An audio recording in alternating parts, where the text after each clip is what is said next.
Hey guys, and Valentine's is coming up, so if you need something different and something that you'd rather make yourself instead of buying the same old teddy bears, or you can give it in addition to the teddy bear or candy, and you can also decorate with this. So they are conversation hearts, and you see these candies everywhere for Valentine's season. They're really easy to make, and I'm going to show you how to make them real quick. So the first thing you need, obviously, is some insulation board. Now this is only a 1/2 inch, and you could probably get this like at a Home Depot or Lowe's, something like that. You can probably also buy this at Michael's or Hobby Lobby, whatever craft store you might have. I would definitely stay away from the really rough stuff. As you can see, this is really smooth. So stay away from the rough stuff, like the styrofoam balls are often made out of, because that would make it like a lot harder to paint. You're also going to need some stencils. And these are 2-inch stencils I'm using. It's a pack of 48 for $3.88, but of course you can use any stencils you'd like. You need 2 paintbrushes, a bigger one to do the bulk of the painting, and then a smaller one for the detail letters. You need a pencil so that you can actually use your stencil and write onto the styrofoam, and 2 colors of paints, or you can make it a rainbow, whatever you choose. I'm just using a solid color because that's how the candies come, and then I'm writing my letters in red. And you're going to need a utility knife of some sort to carve out the hearts. Alright, let's get started. So the first thing you're going to want to do is draw your heart. I freehanded mine, and I was happy with my heart. So as you can see, I was a little bit short here, but I don't think it needs perfection, so I was good with it.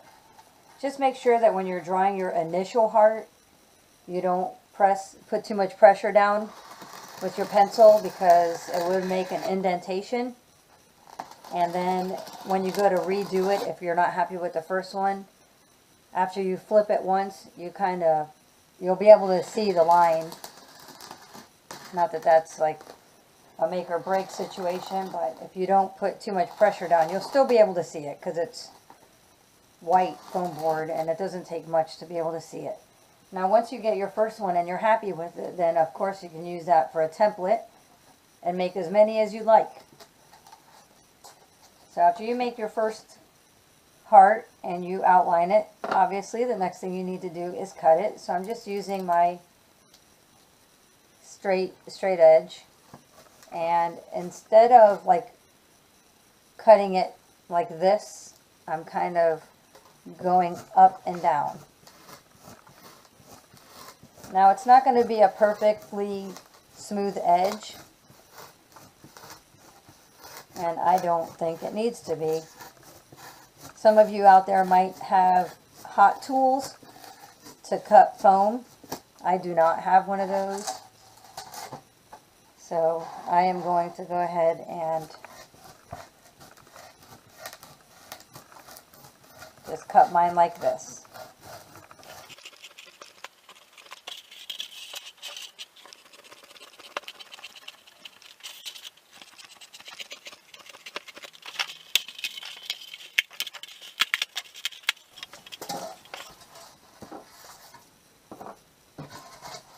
At this point, if you have anything that you're not happy with, you could probably just try to turn it a little bit.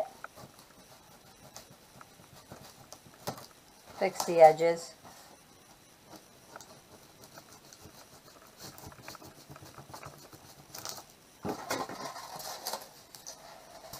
Alright, so there you have it. There's your first part to your conversation heart. Next part is pretty simple. Next thing you're going to do is put your coat of paint that you want on here. I'm going to choose green because I haven't done a green one. Now, I don't remember if I mentioned it, but these little paints you could buy at a craft store from about 50 cents for the matte finish. And the gloss, I believe, are about 88 cents. So either way, it's under $1 for one of these. And you don't really need much. So just paint all of it. Get a good coat, good coverage.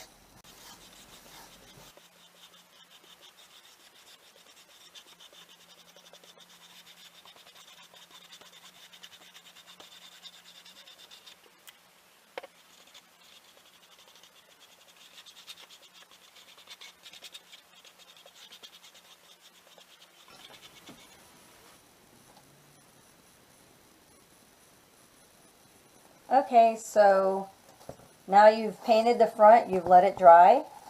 You've painted the back, and you've let it dry. And you painted the edges. Now, I will say, if you start early in the morning and you want to make a whole bunch of these, it's very possible to do that.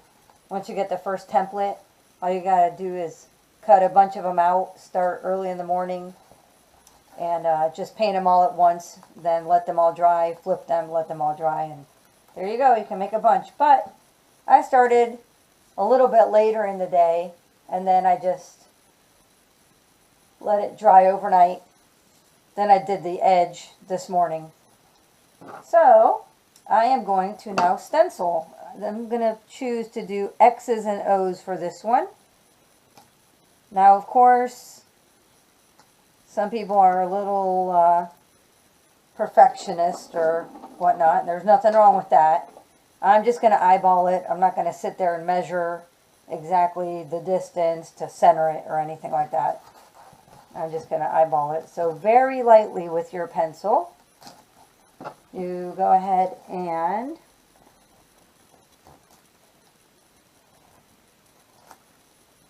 do a little outline of your stencil.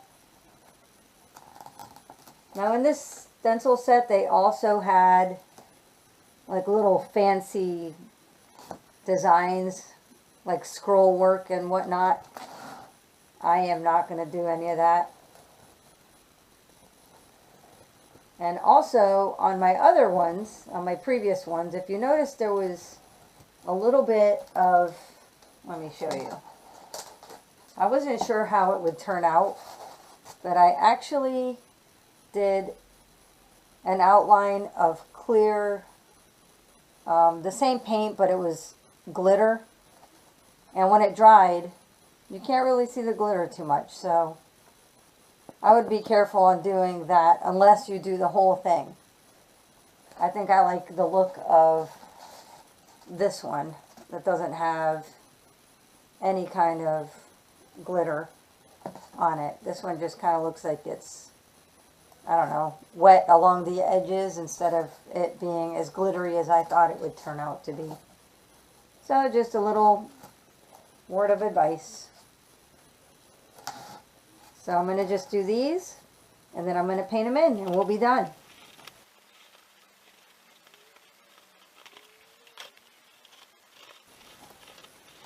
Alright, so I know it's not showing up too much, if at all, but I can clearly see where it is.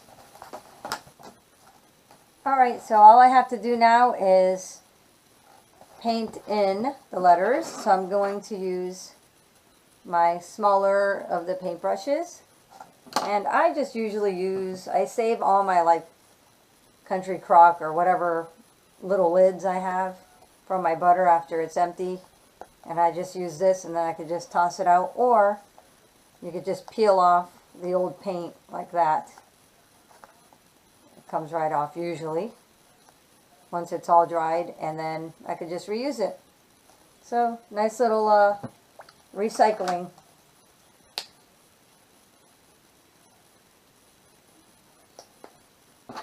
Right, so I'm going to go ahead and paint this.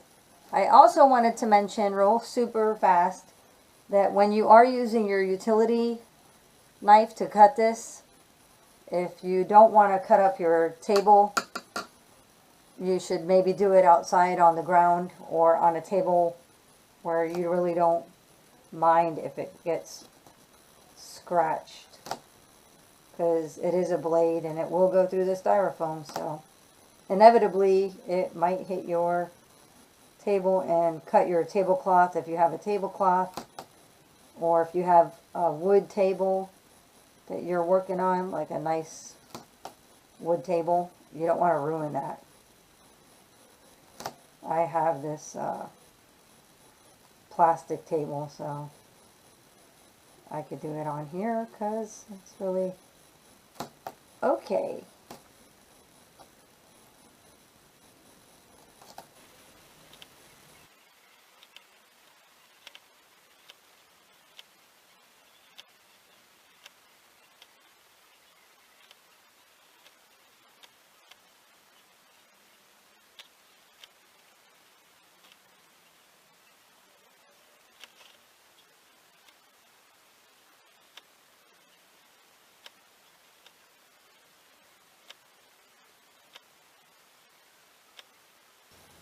Alright guys, so there you have it. Another conversation heart made.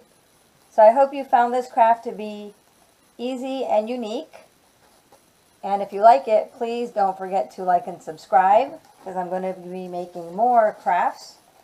Not only can you give these as gifts, you can also decorate your room or a classroom or any space with them, actually, because they're lightweight. Alright guys. Have a happy Valentine's!